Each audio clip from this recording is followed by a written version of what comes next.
Good morning.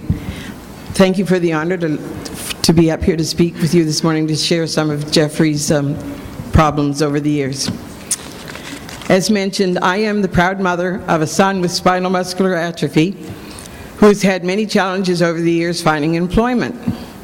I'm going to lead into some of the challenges by some of his background. We as parents always encouraged our son to take part in extracurricular activities such as the scouting movement, student government, and yes, he took part in the school musical Grease, but not for his singing talent. This was quite amusing. He danced with his wheelchair trimmed with lightning bolts. These things helped him with his social skills, as many disabled youth have difficulty finding and maintaining friends. These things also helped him to get scholarships and bursaries for his post-secondary education. At the age of 8, Jeff attended a summer camp for persons with disabilities, which was the scariest moment of my life, as we never had really been separated at that point. When we left him at the camp, we stayed in a hotel nearby because we felt in the morning he was going to call us and say, come and get us. That didn't happen, but was the beginning of a new future for him. He attended the camp for about 8 years and would cry upon leaving the camp because he didn't want to leave his friends that he had made there. He was encouraged by the other camp staff to apply for a position when he was 16 and was given a job as computer counselor. This also opened up many doors for Jeff, but particularly gave him the opportunity to get into the same trouble as teenagers without disabilities do, like parties, sneaking into bars at 16, as they wouldn't card him. This didn't meet my approval, but I'm only the mother. But it allowed him to grow up like his peers. At first, the job did not work out well, as Jeff was used to having everything done for him, and that was not what would happen in the workforce.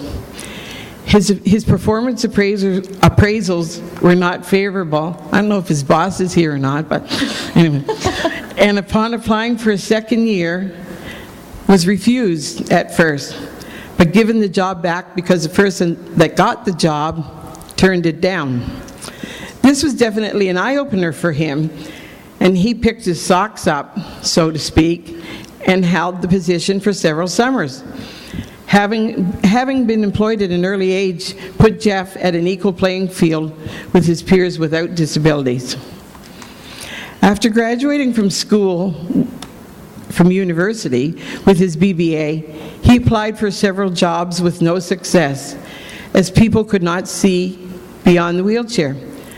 One position in particular was with our local telephone company. He went through many interviews looking quite good. In the final interview, he lost out on the position. The reason given was that he wasn't fully bilingual, which they knew in the beginning. While searching for employment, he utilized employment counselors specializing in people with disabilities, which helped with promoting his abilities and helped him with the challenges for funding, attendance, and workplace accommodations, as well as deciding on when to disclose his disability. Disclosure is a personal choice, but he always disclosed his immediately. About 7 months after graduation, he was finally offered a job with the largest consulting firm in the world, but it would mean moving 1 hour away from home with attendance. As frightening as that was for me, I would be able to handle that, as I could get there quite quickly if he needed me. He negotiated his own package with the firm, allowing him to hire 24-hour attendants. The contract they were hiring him for fell through, and they offered him a job in Toronto. Needless to say, we do live in New Brunswick, so that's quite a distance. That was a different story. I knew that he was very capable of handling the situation, but it was very difficult, as I was about 18-hour drive away, or 2 hours by air, if I happened to be needed. His health was the biggest concern, but what about his attendance? What if they didn't show up or neglected him? We were not very close by to help quickly, but we quickly learned that we do have to let them break away from our apron strings, as difficult as it can be. Well, we packed the van and off to Toronto we were, hiring attendants, which worked out well. But the most frightening thing I ever had to do was leave him in Toronto and head back home without him, shedding many tears. I must say that the whole situation worked out well until 9/11 and the recession began. His position was terminated after 4.5 years in 2002, and he was homeward bound, much to our liking.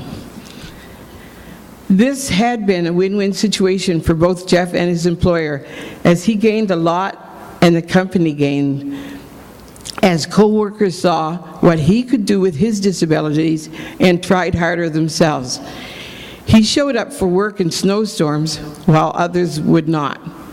This job not only helped Jeff start his professional career in human resources, it also gives him the opportunity to complete his master's degree and the experience of living independently.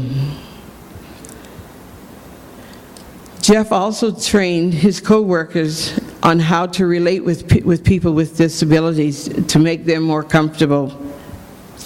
Jeff held several positions when he came back home, but had many challenges, as it was like starting all over again.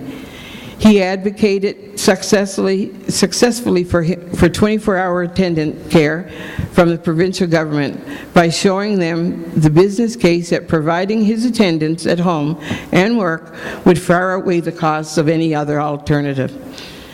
Jeff currently is the National Director of Volunteer Engagement and Special Initiatives with Muscular Dystrophy Canada.